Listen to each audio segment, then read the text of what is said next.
Hi ಎಲ್ಲರಿಗೂ. ಇವತ್ತು ನಾನು ಮಟನ್ ಸಾರು ರೆಸಿಪಿನ ನಿಮ್ಮ ಜೊತೆ ಶೇರ್ ಮಾಡ್ತೀನಿ. ನಮ್ಮ ಮನೆಯಲ್ಲಿ ನಾವು ಮಟನ್ ಸಾರು ಯಾವ ರೀತಿ ಮಾಡ್ತೀವಂತ ನಿಮ್ಮ ಜೊತೆ ನಾನು ಶೇರ್ ಮಾಡ್ತೀನಿ.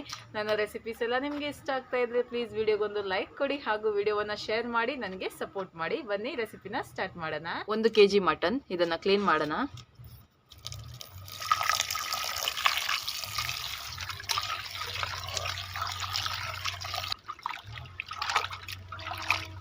ಚೆನ್ನಾಗಿ 3 ಸತಿ ನೀರಲ್ಲಿ ತೊಳಿಬೇಕು.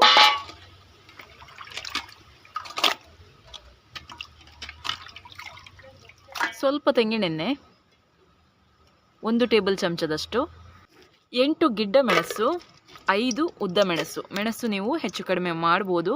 ನೀವು ಕೇವಲ ಗಿಡ್ಡ ಮೆಣಸು ಜಾಸ್ತಿ ಹಾಕಿ ಉದ್ದ ಮೆಣಸು ಕಡಿಮೆ ಹಾಕಿ ಕೂಡ ನೀವು ಇದನ್ನು ಮಾಡ್ಬೋದು. ನಿಮಗೆ ಯಾವ ರೀತಿ ಅನುಕೂಲ ಇದೆ ಆ ರೀತಿ ಮೆಣಸನ್ನು ಯೂಸ್ ಮಾಡ್ಕೊಳ್ಳಿ. ಒಳ್ಳೆ ರೀತಿಯಲ್ಲಿ ಫ್ರೈ ಮಾಡೋಣ. ಇದನ್ನು ಇದಾಗಿದೆ, ಇದನ್ನು ತೆಗೆದು ಬಿಡೋಣ.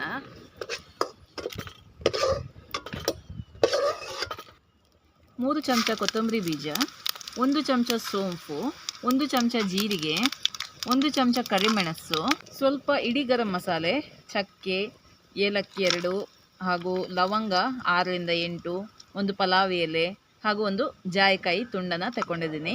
ಸ್ವಲ್ಪ ಮಟನ್ ಸಾರಿಗೆ ಗರಂ ಮಸಾಲ ಜಾಸ್ತಿ ಹಾಕ್ಕೊಳ್ಬೇಕು, ಯಾಕಂದರೆ ಮಟನ್ ಸ್ವಲ್ಪ ಸ್ಮೆಲ್ ಇರುತ್ತಲ್ವ, ಹಾಗಾಗಿ ಗರಂ ಮಸಾಲ ಜಾಸ್ತಿ ಹಾಕ್ಕೊಂಡು ಮಸಾಲೆಯನ್ನು ನಾವು ರೋಸ್ಟ್ ಮಾಡಬೇಕು.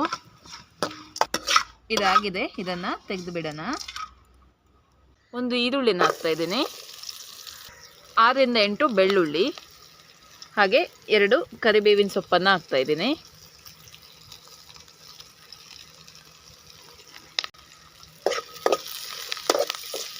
ಇದಕ್ಕೆ 1 ಚಮಚದಷ್ಟು ಗಸಗಸೆಯನ್ನು ಹಾಕ್ತಾ ಇದ್ದೀನಿ.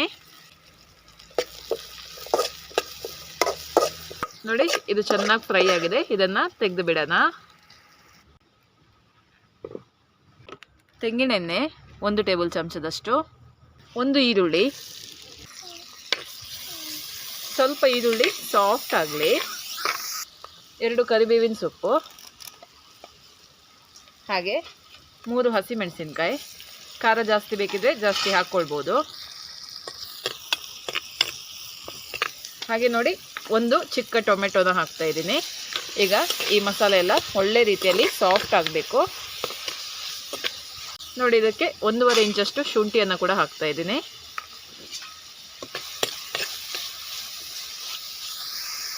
ಈಗ ಮಟನನ್ನು ಹಾಕಿ ಫ್ರೈ ಮಾಡಬೇಕು. ಮಟನ್ ಹಾಕ್ಕೊಳ್ಳೋಣ. 1 kg ಮಟನ್ ಹಾಕ್ತಾ ಇದ್ದೀನಿ. ಚೆನ್ನಾಗಿ ಒಂದು 5ರಿಂದ 10 ನಿಮಿಷ ಇದನ್ನು ಫ್ರೈ ಮಾಡಬೇಕು. ಇದಕ್ಕೆ ಸ್ವಲ್ಪ ಅರಿಶಿನ ಹುಡಿಯನ್ನು ಹಾಕ್ಕೊಳ್ಳೋಣ. ಅಂದರೆ ಮಟನ್ ಸ್ವಲ್ಪ ಸ್ಮೆಲ್, ಸ್ವಲ್ಪ ಅರಿಶಿನ ಹುಡಿ ಜಾಸ್ತಿ ಹಾಕಬೇಕು. ನಾನೊಂದು 3/4 ಚಮಚದಷ್ಟು ಅರಿಶಿನ ಪುಡಿಯನ್ನು ಹಾಕ್ತಾಯಿದ್ದೀನಿ. ಹಾಗೆ ಕಲ್ಲುಪ್ಪನ್ನು ಹಾಕ್ತಾಯಿದ್ದೀನಿ. ರುಚಿಗೆ ಎಷ್ಟು ಬೇಕು ನೋಡಿ ಅಷ್ಟು ಉಪ್ಪನ್ನು ಹಾಕಿಕೊಳ್ಳಿ. ಚೆನ್ನಾಗಿ ಫ್ರೈ ಮಾಡಬೇಕು ಮೊದಲಿಗೆ, ಅದಾದ ನಂತರ ಇದನ್ನು ಬೇಯಿಸ್ಲಿಕ್ಕೆ ಇಡಬೇಕು. ಒಳ್ಳೆ ರೀತಿಯಲ್ಲಿ ಈ ಮಟನ್ ಇದು ಕಲರ್ ಚೇಂಜ್ ಆಗಬೇಕು. ನೋಡಿ, ಮಟನ್ ಚೆನ್ನಾಗಿ ಫ್ರೈ ಆಗಿದೆ. ಈಗ ಇದನ್ನು ನಾವು ಚೆನ್ನಾಗಿ ಬೇಯಿಸ್ಕೊಳ್ಬೇಕು. ಒಳ್ಳೆ ರೀತಿಯಲ್ಲಿ ಸಾಫ್ಟ್ ಆಗಬೇಕು. ಸುಮಾರು 30 ನಿಮಿಷ ಬೇಕು, 30ರಿಂದ 45 ನಿಮಿಷ ಬೇಕು ಇದು ಒಳ್ಳೆ ರೀತಿಯಲ್ಲಿ ಸಾಫ್ಟ್ ಆಗಲಿಕ್ಕೆ. ನಾನು ಇದಕ್ಕೆ ಈಗ ತೆಳು ತೆಂಗಿನ ಹಾಲನ್ನು ಹಾಕ್ತಾಯಿದ್ದೀನಿ. 1 ಇಡೀ ತೆಂಗಿನಕಾಯನ್ನು ಯೂಸ್ ಮಾಡಿದ್ದೀನಿ ಹಾಲು ತೆಗಿಲಿಕ್ಕೆ. ದಪ್ಪ ಹಾಲನ್ನು ತೆಗೆದು ಇಟ್ಟಿದ್ದೀನಿ ಮತ್ತೆ ಹಾಕಲಿಕ್ಕೆ.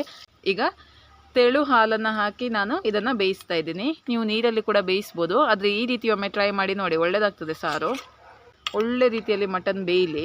ಮಟನ್ ಮಾಂಸ ಅಲ್ಲಿ ಬೇಯ್ತಾ ಉಂಟು. ಅಷ್ಟರ ತನಕ ನಾವು ಮಸಾಲೆಯನ್ನೆಲ್ಲ ಕಡಿಬೇಕು. ಆವಾಗ ಹುರ್ಕೊಂಡಿದ್ವಿ ನೋಡಿ, ಅದೇ ಮಸಾಲ. ಅದಕ್ಕೆ ನಾನೊಂದು ಚೂರು ಹುಣಸೆ ಹಣ್ಣನ್ನು ಹಾಕಿದ್ದೀನಿ. ಈಗ ಇದನ್ನು ನೈಸಾಗಿ ರುಬ್ಬಿ ತರ್ತೀನಿ. ಮಟನ್ ಬೇಯ್ತಾ ಉಂಟು. ಅಷ್ಟರ ತನಕ ನಾನು 2 ಹಾಲನ್ನ ಸಿಪ್ಪೆ ತೆಗೆದು ರೆಡಿ ಮಾಡಿ ಇಡ್ತೇನೆ. ಅದರ ಜೊತೆಗೆ ಹಾಕಿ ಬೇಯಿಸ್ಕೊಳ್ಳೋಣ. ಆಲೂ ಅಂದರೆ ಬಟಾಟೆ ಹಾಕಿದರೆ ಒಳ್ಳೆ ಟೇಸ್ಟ್. ಹಾಕಿ ನೋಡಿ, ಮಟನ್ ಸಾರಿಗೆಲ್ಲ ಟೇಸ್ಟ್ ಜಾಸ್ತಿ ಬರುತ್ತೆ ಆಲೂ ಹಾಕಿದರೆ. ಓಕೆ, ಇದರ ಸಿಪ್ಪೆ ಎಲ್ಲ ತೆಗೆದು ಹಾಕ್ತಾಯಿದ್ದೀನಿ.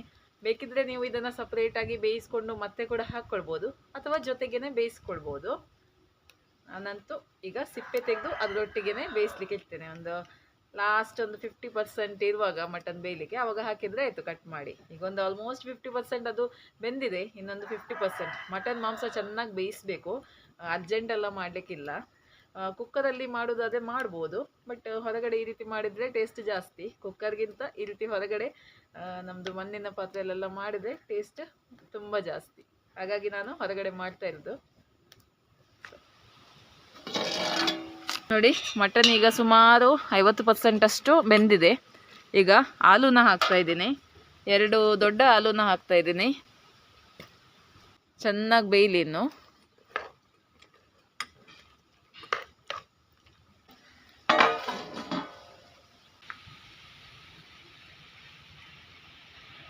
ಓಕೆ ನೋಡಿ, ಈಗ ಮಟನ್ ಹಾಗೂ ಹಾಲು 2 ಚೆನ್ನಾಗಿ ಬೆಂದಿದೆ. ಈಗ ಮಸಾಲೆಯನ್ನು ಹಾಕ್ಕೊಳ್ಳೋಣ ಇದಕ್ಕೆ.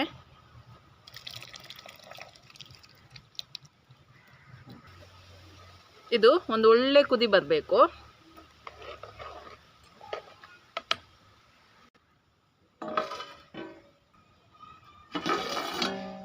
ಓಕೆ ನೋಡಿ, ಕುದಿ ಬಂದಿದೆ.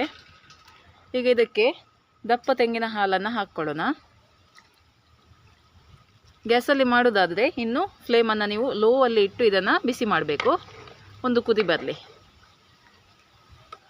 ನೋಡಿ, ಕುದಿ ಬಂದಿದೆ. ಇದು ರೆಡಿಯಾಗಿದೆ. ಭಾರಿ ಒಂದು ಟೇಸ್ಟಿಯಾದ ಮಟನ್ ಸಾರು. ನಮ್ಮ ಮನೆಯಲ್ಲಿ ಇದೇ ರೀತಿ ನಾವು ಮಾಡೋದು. ನೀವು ಕೂಡ ಈ ರೀತಿ ಒಮ್ಮೆ ಟ್ರೈ ಮಾಡಿ ನೋಡಿ. ನಿಮ್ಮ ಅಭಿಪ್ರಾಯವನ್ನು ನನಗೆ ತಿಳಿಸಿ. ಓಕೆ, ಬಾಯ್.